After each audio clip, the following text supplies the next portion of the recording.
Okay, देखिए जो आपको सीट प्रोवाइड कराई गई है एक बार आप सभी से निकाल लीजिए। पेज नंबर 33 ऊपर लिख रहा है ना, ठीक है।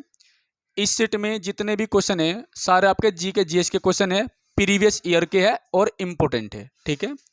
अगर किसी को कोई भी क्वेश्चन में कोई भी डाउट हो मुझे बता देना, बोर्ड पे एक एक चीज खोल के बता दूंगा, ठीक है। चलिए देखिए पहला क्वेश्चन है आपका, जनगणना संघ सूची के अंतर्गत आती है। आपके जो जनगणना होती है वह कौन सी सूची का विषय है? संघ सूची का विषय है, तो ये इंपॉर्टेंट है। आपको पता है आपकी सूची कितनी होती है? आपकी सूची 3 है, ठीक है। एक संघ सूची होगी, एक राज्य सूची होगी और एक समवर्ती सूची होगी, ठीक है। आपको बताना है तीनों ही सूची किस अनुसूची में आती है। दिल्ली पुलिस के 3 सेट में क्वेश्चन था, ठीक है। संघ सूची, राज्य सूची और समवर्ती सूची कौन सी अनुसूची में आती है? कौन सी में? 7वीं में। Very good. तो 7वीं अनुसूची में तीनों सूचियों का उल्लेख है। आई बात समझ में? संघ सूची के विषय पर केवल संसद कानून बना सकती है। राज्य सूची के विषय पर केवल और केवल कौन कानून बना सकती है? राज्य सरकार बना सकती है।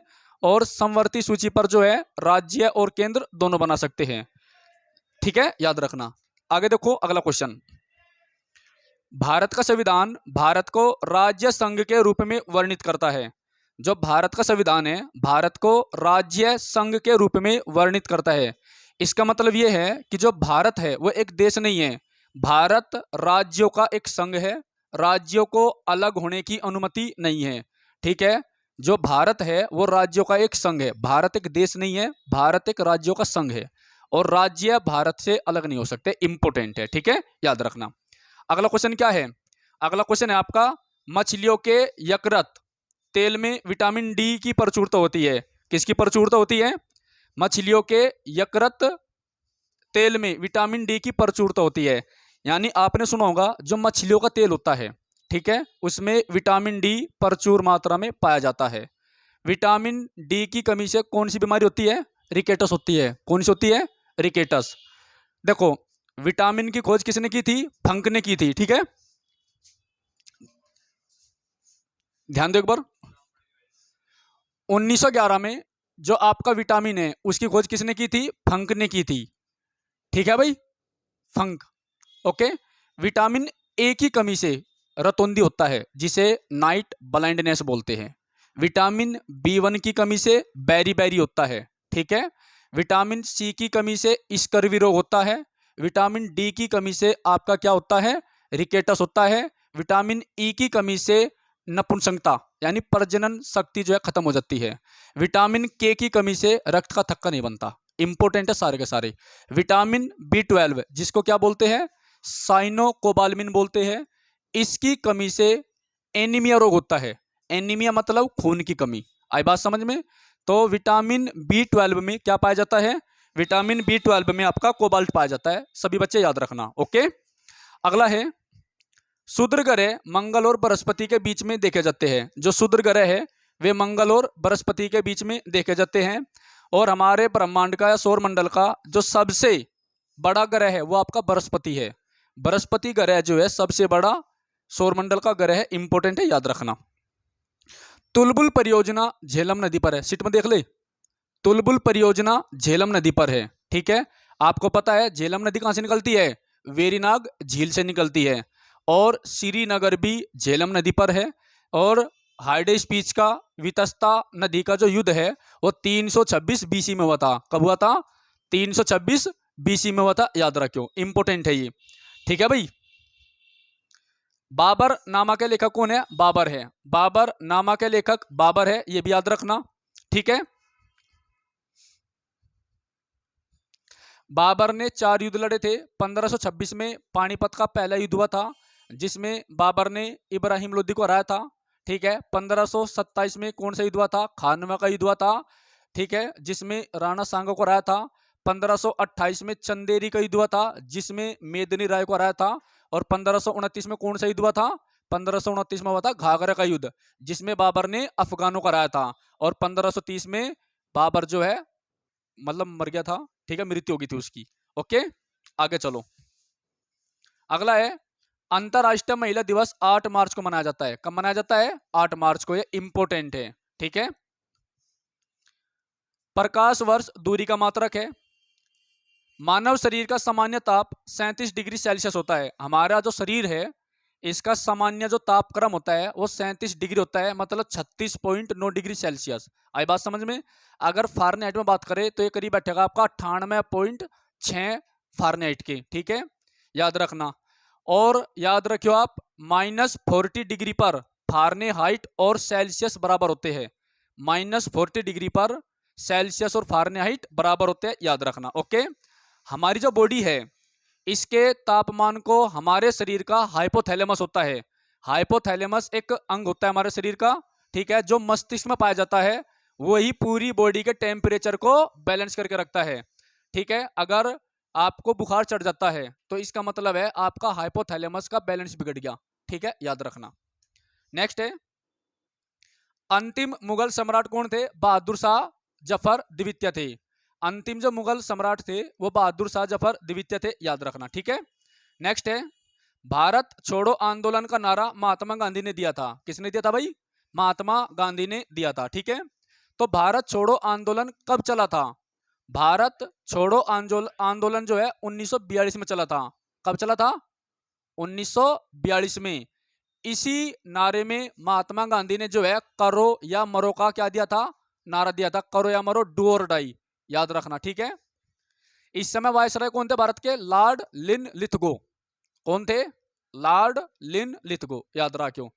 तो भारत छोड़ो आंदोलन कहां से शुरू हुआ था? बंबई से, ठीक है। भारत छोड़ो आंदोलन में महात्मा गांधी ने कौन सा नारा दिया था? करो या मरो, डू और डाई, ठीक है। भारत छोड़ो आंदोलन कब शुरू हुआ था? 1942 में शुरू हुआ था। भारत के वायसराय कौन थे? लॉर्ड लिन लिथगो, याद रखियो, ठीक है, इंपोर्टेंट है। अगला है क्वेश्चन आपका, सारे क्वेश्चन आपके मोस्ट इंपोर्टेंट है। राशियों की कुल संख्या 12 है, छोड़िए इसको। एंजाइम मूल रूप से प्रोटीन होते हैं, इसको भी छोड़िए। सौर मंडल का सबसे चमकीला ग्रह शुक्र है, और शुक्र ग्रह को जो है पृथ्वी की बहन कहते हैं। क्या बोलते हैं? पृथ्वी की बहन बोलते हैं शुक्र ग्रह को। क्यों बोलते हैं? क्योंकि शुक्र ग्रह जो है पृथ्वी से ज्यादातर मिलता जुलता है, ठीक है। बिंदुसार मौर्य वंश का शासक था, इंपोर्टेंट है। बिंदुसार कौन था? बिंदुसार जो था ये मौर्य वंश का शासक था, ठीक है। अगर किसी भी क्वेश्चन में कोई भी दिक्कत हो बता दो, बोर्ड पे बता दूं मैं एक चीज खोलकर, ठीक है। बस लिखने में ज्यादा टाइम लगा और कुछ नहीं है। तो बिंदुसार जो है ये मौर्य वंश का शासक था, इंपोर्टेंट है। मौर्य वंश की स्थापना किसने की थी? चंद्रगुप्त मौर्य ने की थी। किसकी सहायता से की थी? चाणक्य, कौटिल्य या विष्णुगुप्त? जो कि चंद्रगुप्त मौर्य का प्रधानमंत्री था, जिसने अर्थशास्त्र किताब लिखी, जो एक कूटनीतिक किताब है, राजनीति से संबंधित किताब है, ठीक है, याद रखना। बिंदुसार के दरबार में कौन आया था? बिंदुसार के दरबार में जो है डाइमेकस आया था। हेलो, बिंदुसार के दरबार में कौन आया था? डाइमेकस आया था, ठीक है। चलिए, जो क्वेश्चन मैं बता रहा आपको ज्यादातर क्वेश्चन मेरे बताए हुए मिलेगा पेपर में, ठीक है। सारे इंपोर्टेंट क्वेश्चन है, ध्यान से सुनियो। अगला है, लिंगराज मंदिर भुवनेश्वर में है। लिंगराज मंदिर कहां पर है? भुवनेश्वर में। और भुवनेश्वर किसकी राजधानी है? उड़ीसा की। उड़ीसा को किस नाम से जानते थे? कलिंग के नाम से। कलिंग की राजधानी क्या थी? तोसली थी, ठीक है। राजा कौन था वहां का? खारवेल। और खारवेल से कौन सा अभिलेख संबंधित है? हाथी गुम्फा अभिलेख। हाथी गुम्फा अभिलेख कैसा अभिलेख है? तिथि रहित, डेट रहित अभिलेख है, ठीक है, याद रखियो। नेक्स्ट है, मकाऊ की मुद्रा को पटाखा कहा जाता है, छोड़ियो। सिनेमा का आविष्कार निकोलस और जीन लुथिये ने किया था, ये भी छोड़िए। लेकिन एक क्वेश्चन मैं आपको इंपोर्टेंट बता रहा हूं कि भारत में सबसे पहले टेलीविजन 1959 में दिल्ली में चला था। कहां चला था? दिल्ली में। टेलीविजन सबसे पहले भारत में 1959 में दिल्ली में चला था, याद रखना, 1959 में, ठीक है भाई। पृथ्वी का एकमात्र उपग्रह क्या है? चंद्रमा है, ठीक है। पृथ्वी का एकमात्र उपग्रह चंद्रमा है, जो पृथ्वी से 3,84,000 किलोमीटर की दूरी पर है, जिसका वजन कितना है? 1/81 मीट्रिक बिलियन टन है, ठीक है। कितना द्रव्यमान है उसका? 1/81 बिलियन मीट्रिक टन का, ठीक है, याद रखना। ओके, चलिए। और नील आर्मस्ट्रांग जो है चंद्रमा पर कब उतरा था? 1969 में उतरा था, याद रखियो। ठीक है भाई। अगले पेपर पा लिया हम। हर्ष का राजकवि कौन था? बाणभट्ट। इंपोर्टेंट। बाणभट्ट ने कौन सी किताब लिखी? कादंबरी। बाणभट्ट ने कादंबरी लिखी और हर्ष चरित्र लिखी। ठीक है। और हर्षवर्धन खुद भी एक लेखक था जिसने नागानंद, प्रियदर्शिका और रत्नावली लिखी। कौन कौन सी? नागानंद लिखी, प्रियदर्शिका लिखी और रत्नावली लिखी। बाणभट्ट ने कौन कौन सी लिखी? कादंबरी लिखी और हर्ष चरित्र लिखी। ठीक है। हर्षवर्धन को किसने हराया था? हर्षवर्धन को 622 में चालुक्य वंश के शासक पुलकेशिन द्वितीय ने हराया था, नर्मदा नदी के तट पर। नर्मदा नदी कहां से निकलती है? मध्य प्रदेश के अमरकंटक से। ठीक है। मध्य प्रदेश में जो है नर्मदा नदी पर कौन सा जलप्रपात है? धुआंधार जलप्रपात। ठीक है, याद रखना। ओके, इंपोर्टेंट है। और हर्ष जो है, देखो पहला हिंदू सम्राट कौन है? याद रखो, इंपोर्टेंट है। पहला हिंदू सम्राट चंद्रगुप्त मौर्य है। अंतिम हिंदू सम्राट प्राचीन भारत में हर्षवर्धन है। ठीक है, याद रखना। हर्षवर्धन के शासनकाल में कौन आया था? हेनसांग आया था। कौन आया था? हेनसांग आया था। इंपोर्टेंट है। चलिए आगे देखो। हाइड्रोजन बम का आविष्कार एडवर्ड टेलर ने किया था, हाइड्रोजन बम का। ठीक है। ये जो हाइड्रोजन बम है ये किस प्रिंसिपल पर कार्य करता है? ये नाभिकीय संलयन पर कार्य करता है। और एटम बम किस पर करता है? नाभिकीय विखंडन पर कार्य करता है। ठीक है, याद रखना। तो सबसे पहले जब सेकंड वर्ल्ड वॉर हुआ था, ठीक है, तो सेकंड वर्ल्ड वॉर के खत्म होने का कारण क्या था? अमेरिका ने जापान के 2 शहर नागासाकी पर, हिरोशिमा पर एटम बम गिरे थे। उन एटम बम का नाम क्या था? एक का नाम था लिटिल बॉय, दूसरे का नाम क्या था? फैटमैन। जो 6 अगस्त 1945 को गिरा था और 9 अगस्त 1945 को गिरा था। ठीक है, याद रखना। ओके, आगे देखो। विश्व स्वास्थ्य दिवस 7 अप्रैल को मनाया जाता है। दक्षिण अमेरिका में चारागाह को पंपास कहते हैं। दक्षिण अमेरिका में जो घास के मैदान होते हैं, दक्षिण अमेरिका में जो घास के मैदान होते हैं उन्हें क्या बोलते हैं? पंपास बोलते हैं। ठीक है, याद रखना। और दक्षिण अमेरिका का जो देश है जिसका नाम है ब्राजील। ठीक है, ब्राजील देश से अमेजन नदी निकलती है। कौन सी नदी निकले? अमेजन। ठीक है, यह दुनिया की दूसरी सबसे लंबी है। दुनिया की दूसरी सबसे लंबी है, जबकि परवा के क्षेत्र में दुनिया की सबसे चौड़ी नदी है। कौन? अमेजन। ठीक है, याद रखना। एनाकोंडा सांप पाए जाते हैं वहां पर। ठीक है, अमेजन के जंगलों में, ठीक है, खट्टा शहद मिलता है, याद रखना। ठीक है भाई, चलिए।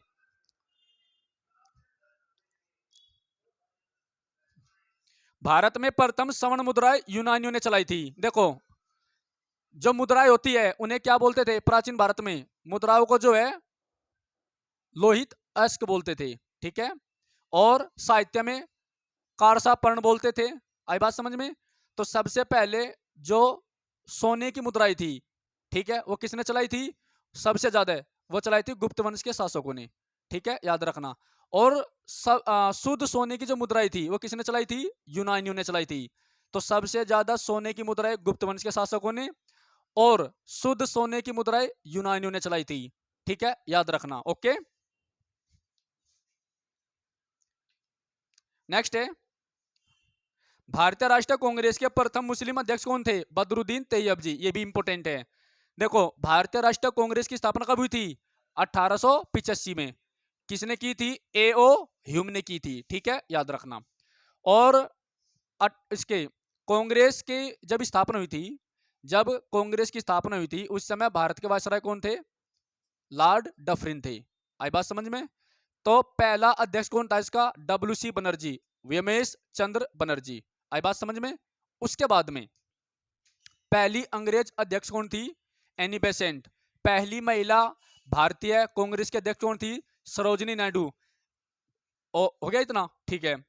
और पहला भारतीय अध्यक्ष कौन था? WC बनर्जी था। ठीक है, कांग्रेस जो है 1907 के सूरत अधिवेशन में गर्म दल और नरम दल में बट गई थी। ठीक है, याद रखना। नेक्स्ट है,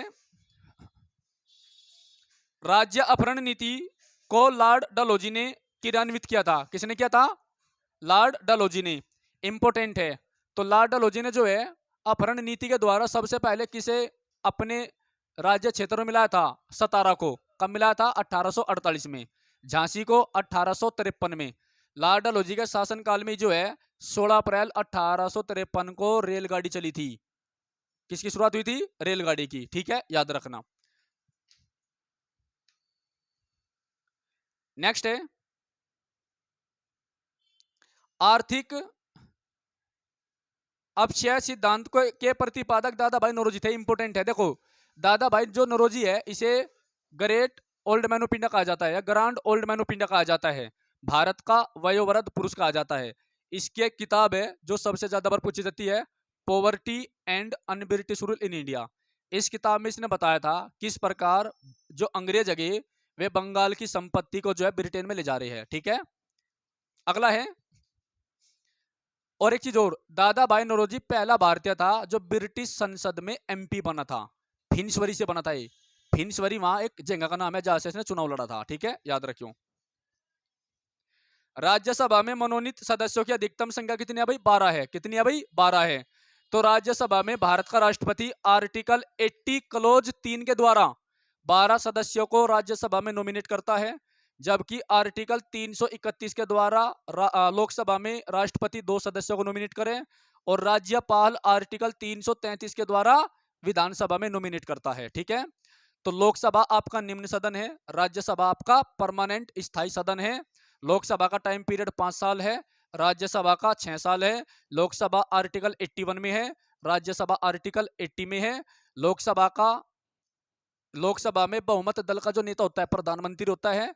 भारत का राष्ट्रपति केवल और केवल जो है लोकसभा में निर्वाचित होने की योग्यता रखता हो, जबकि उपराष्ट्रपति राज्यसभा में निर्वाचित होने की योग्यता रखता हो। ठीक है, याद रखना। देखिए आगे,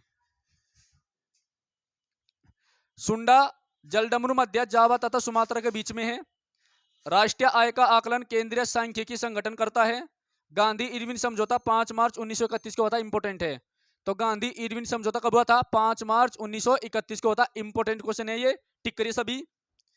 विश्व बैंक का मुख्यालय कहां पर है? वाशिंगटन। और वाशिंगटन क्या है? ये अमेरिका की राजधानी है। अमेरिका के पहले राष्ट्रपति कौन थे? George Washington. उसी के नाम पे इसका नाम वाशिंगटन रखा गया। ठीक है, एक लक्का डारे का बेटा था। अमेरिका के 16वें राष्ट्रपति अब्राहम लिंकन थे, जिसने अमेरिका में से दास प्रथा खत्म कर दी थी। ठीक है, दास प्रथा को खत्म कर दिया था। डगलस नामक एक स्मगलर ने 1865 में गोली मार के अब्राहम लिंकन और उसकी पत्नी जिसका नाम मेरी था, दोनों की हत्या कर दी थी। आई बात समझ में? ठीक है, चलिए। अमेरिका कब आजाद हुआ था? 4 जुलाई 1776 को हुआ था। ठीक है, अमेरिका का संविधान कब लागू हुआ था? 14 जुलाई 1789। ठीक है, फिलाडेल्फिया सम्मेलन में। कहां पर? फिलाडेल्फिया सम्मेलन में। और फिलाडेल्फिया जो है अमेरिका का एक शहर है जो कि हेलावेरी नदी पर है। किस नदी पर है? हेलावेरी नदी पर है। न्यूयॉर्क को जो है गगनचुंबी इमारतों का शहर कहा जाता है और हडसन नदी पर है। ठीक है, याद रखियो। चलो, योजना आयोग का अध्यक्ष कौन होता है? प्रधानमंत्री। अब योजना आयोग को किस नाम से जानते हैं हम? नीति आयोग। नीति आयोग का मतलब क्या होता है? National institution for transforming India. NITI Aayog का मतलब क्या होता है? फुल फॉर्म क्या होती है नीति आयोग की? National institution for transforming India. ठीक है, याद रखो, काफी अच्छा क्वेश्चन है ये। ओके, तो योजना आयोग की स्थापना कब हुई थी? 1950 में हुई थी। कब हुई थी? 1950 में। योजना आयोग का नाम बदल के नीति आयोग कब किया गया था? 2015 में। ठीक है, चलिए, ज्यादा टाइम लग जाएगा। National institution for transforming India. ठीक है, अर्थशास्त्र का जनक किसे कहा जाता है? एडम स्मिथ को। एडम स्मिथ ने ये जो किताब है ये कब लिखी थी? ये लिखी थी 1776 में। नाम क्या था इसका? An inquiry into the cause of wealth of nation. क्या बोला? An inquiry into the cause of wealth of nation. Shortcut में इसको जो है वेल्थ ऑफ नेशन बोलते हैं। 1776 में लिखी थी और अमेरिका की जो अर्थव्यवस्था है वो इसी की किताब पर आधारित है। ठीक है भाई, तो आधुनिक अर्थशास्त्र का जो पापा है, पिताजी है, वो एडम स्मिथ को कहा जाता है। ठीक है, चलिए, भारत में किस प्रकार की अर्थव्यवस्था है? हमारे देश में मिश्रित अर्थव्यवस्था जो कि 1949 में अपनाई गई थी। याद रखियो, कब अपनाई गई थी? 1949 में। तो 1949 में क्या क्या बताया मैंने आपको? 26 नवंबर 1949 को भारतीय संविधान को अंगीकृत किया गया था। नाटो की स्थापना 1949 में हुई थी। नाटो का मतलब क्या होता है? नॉर्थ अटलांटिक ट्रीटी ऑर्गेनाइजेशन, जो 30 देशों का एक संगठन है। 1949 में ही चीन आजाद हुआ था। 14 सितंबर 1949 को ही हिंदी को राज्य की भाषा का दर्जा दिया गया था। ठीक। और भारत ने मिश्रित अर्थव्यवस्था भी 1949 में अपनाई थी। भारत राष्ट्रमंडल का सदस्य भी 1949 में ही बना था। ठीक है, ये सारे इंपोर्टेंट क्वेश्चन 1949 के। चलिए आगे बढ़ते हैं। शिक्षा संवर्ती सूची के अंतर्गत आती है। ठीक है जी, शिक्षा कहीं आती है संवर्ती सूची में। तो संवर्ती सूची का जो विषय है उन पर कानून कौन बना सकती है? केंद्र और राज्य सरकार दोनों बना सकती है। लेकिन अगर मत विभेद हो जाए तो संसद का कानून मान्य होगा। और मैंने क्या बताया था आपको? आर्टिकल 249 के द्वारा भारतीय संसद राज्य सूची के किसी भी विषय पर कानून बना सकती है। ठीक है। इंडिया हाउस कहां पर है? लंदन में। और ये क्या है? इंडिया हाउस लंदन में वो जगह है जहां पर डॉक्टर भीमराव अंबेडकर ने रहकर स्टडी करी थी। आई बात समझ में? ये पैट में आ रहा था 2021 में क्वेश्चन, याद रखो इस बात को। लाफिंग गैस का रासायनिक नाम क्या होता है? Nitrous oxide. क्या होता है भाई? Nitrous oxide, N2O। अच्छा क्वेश्चन है, इंपोर्टेंट है, टिक करें इसको भी। भारत में बैंकों का पहली बार राष्ट्रीयकरण कब हुआ था? 1969 में। देखो, भारत में आरबीआई की स्थापना 1935 भारत शासन अधिनियम के द्वारा हुई थी। काम करना शुरू कब करा था? 1 अप्रैल 1937 को। वायसराय कौन था उस समय? Lord Wellington. मैंने कई बार बताया है। आरबीआई का राष्ट्रीयकरण कब हुआ था? 1949 में हुआ था। ठीक है। और स्टेट बैंक ऑफ इंडिया का पहले नाम इंपीरियल बैंक था। 1956 में imperial bank state bank of India बन गया। विदेशों में सबसे ज्यादा शाखाएं आपकी स्टेट बैंक ऑफ इंडिया की है। 14 बैंकों का राष्ट्रीयकरण कब हुआ था? 1969 में हुआ था। किसने किया था? इंदिरा गांधी ने किया था। ठीक है। सहकारी बैंक की स्थापना 1973 में हुई थी। और नाबार्ड बैंक की स्थापना कब हुई थी? 1982 में। ठीक है। एडीबी एशियन डेवलपमेंट बैंक की स्थापना कब हुई थी? 1967 में। कहां पर है? मनीला, जो कि फिलीपींस की राजधानी है। ठीक है। चलिए, मुद्रा राक्षस के लेखक कौन है? विशाखदत्त। मुद्रा राक्षस के लेखक कौन है भाई? विशाखदत्त है। ठीक है। इस मुद्रा राक्षस में जो है, ये जो चंद्रगुप्त मौर्य था, इसे वर्सल कहा गया है, निम्न जाति का। ठीक है। ऐसा बताया गया कि उसकी जो मम्मी थी वो एक वेश्या थी। ठीक है। तो मुद्रा राक्षस के लेखक कौन है? विशाखदत्त है। ठीक है। चलिए, रूसी क्रांति 1917 में हुई थी। कब? 8 मार्च 1917 को। और इसे रक्तहीन क्रांति कहते हैं। इसलिए जो है यहां पर क्या हुआ था? इसीलिए जो है 8 मार्च को अंतरराष्ट्रीय महिला दिवस मनाया जाता है, क्योंकि महिलाओं ने जो है आंदोलन कर दिया था समान काम के लिए समान वेतन। आई बात समझ में? चलिए, अगला क्वेश्चन है आपका। लोकसभा में किसी विधेयक को धन विधेयक के रूप में अध्यक्ष प्रमाणित करता है। मतलब कोई विधेयक धन विधेयक है या नहीं, इसका फैसला लोकसभा स्पीकर, लोकसभा अध्यक्ष करेगा। और वर्तमान में लोकसभा स्पीकर कौन है? ओम बिड़ला है, जो कि कोटा राजस्थान से सांसद है। आई बात समझ में? याद रखियो। ठीक है। और धन विधेयक किस आर्टिकल में आता है? 110 में आता है। वित्त विधेयक का उल्लेख किसमें है? आर्टिकल 109 में है उल्लेख केवल। ठीक है, याद रखियो। 108 के द्वारा क्या होता है? संयुक्त अधिवेशन की अध्यक्षता राष्ट्रपति बुलाता है। और 118 के द्वारा लोकसभा का स्पीकर संयुक्त अधिवेशन की अध्यक्षता करता है। ठीक है, याद रखियो। चलो आगे बढ़ते हैं। मोनाजाइट थोरियम का अयस्क क्या इंपोर्टेंट है? थोरियम जो भारत में मिलता है, महाराष्ट्र में। ठीक है भाई। इंग्लैंड के प्रथम प्रधानमंत्री कौन थे? Robert Walpole. कौन थे? रॉबर्ट वालपोल इंग्लैंड के पहले प्रधानमंत्री थे, याद रखना। इंग्लैंड दुनिया का ऐसा देश है जिसका लिखित संविधान नहीं है। ठीक है भाई। चलिए, आजाद हिंद फौज का गठन 1942 में हुआ था। और 1942 में भारत छोड़ो आंदोलन की शुरुआत हुई थी। लोधी वंश का अंतिम शासक इब्राहिम लोधी था। यह क्वेश्चन मैंने बता रखा है कल के उसमें भी था सीट में। इब्राहिम लोधी कौन था? लोधी वंश का अंतिम शासक था। ठीक है। सल्तनत काल का भी अंतिम शासक था। ठीक है। और पहला ऐसा शासक था जो युद्ध में वीर गति को प्राप्त हुआ था।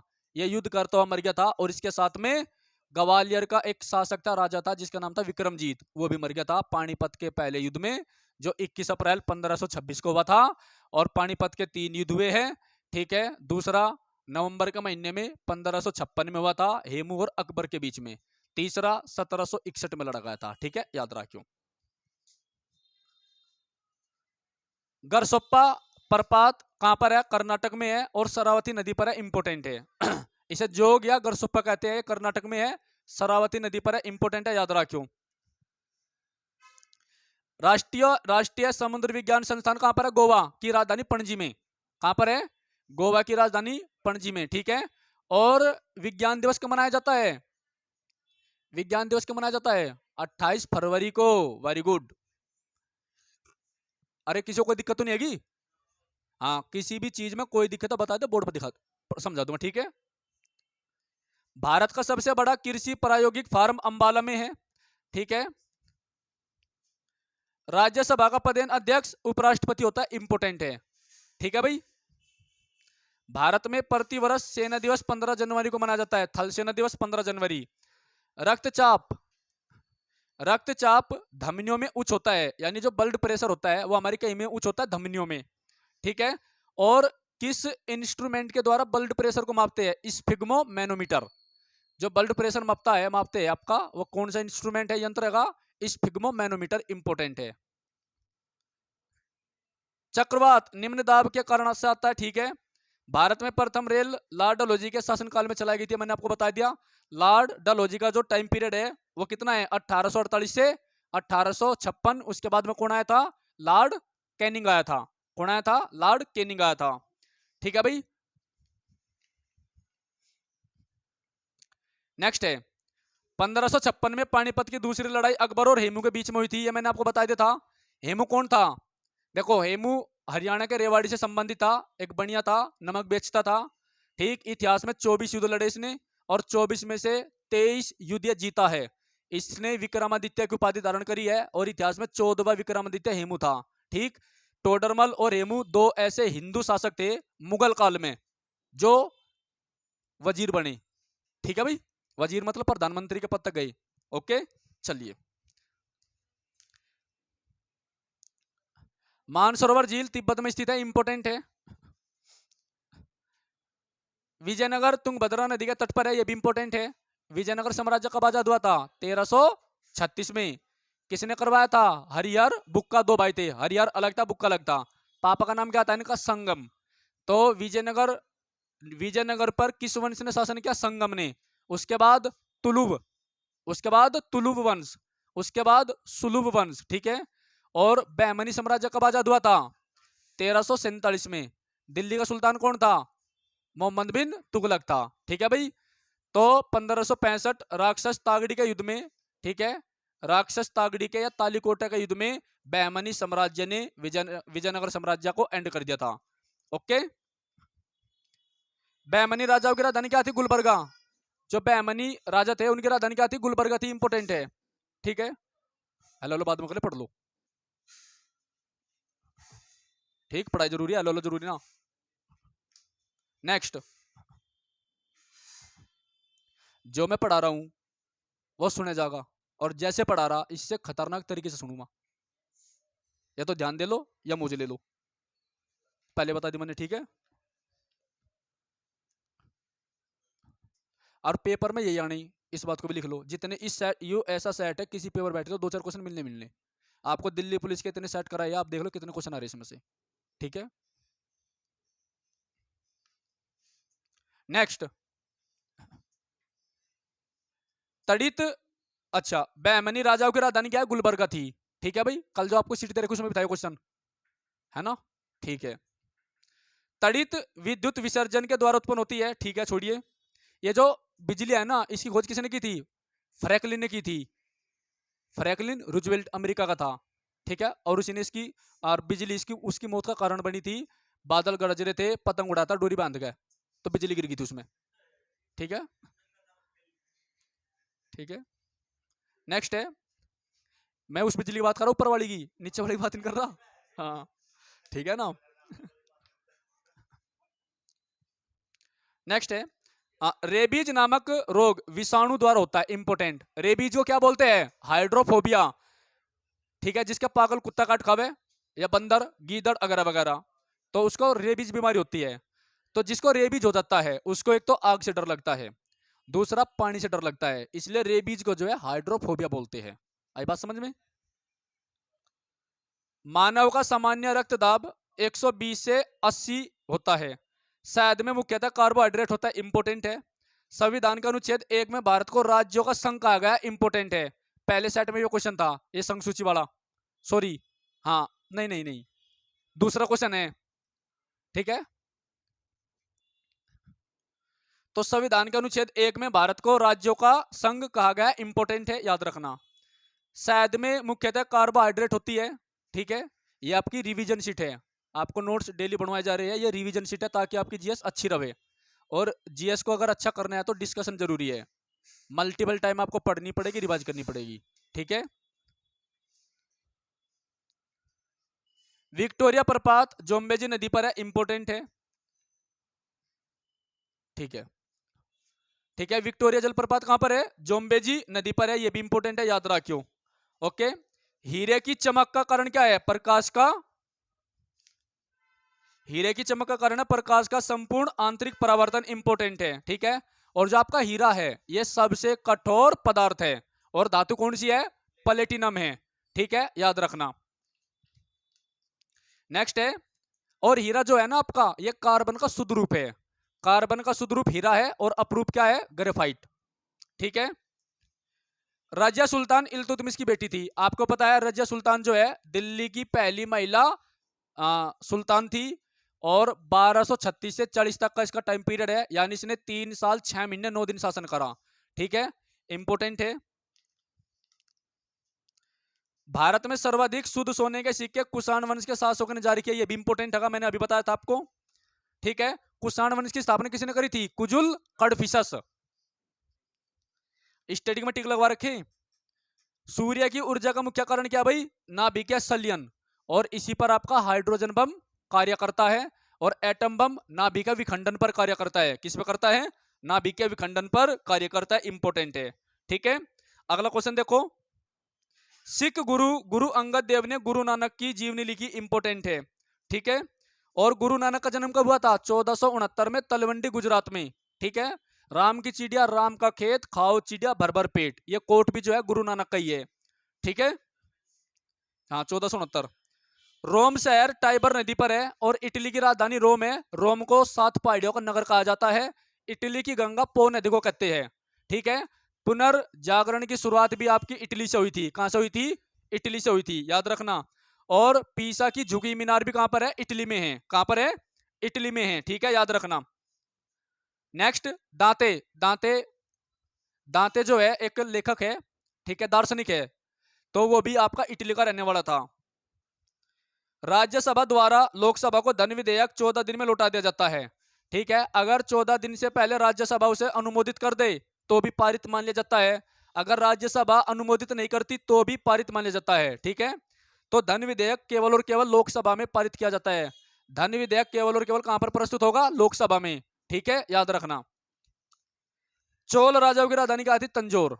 क्या थी? चोल राजाओं की राजधानी तंजौर। और मैंने क्या बताया था?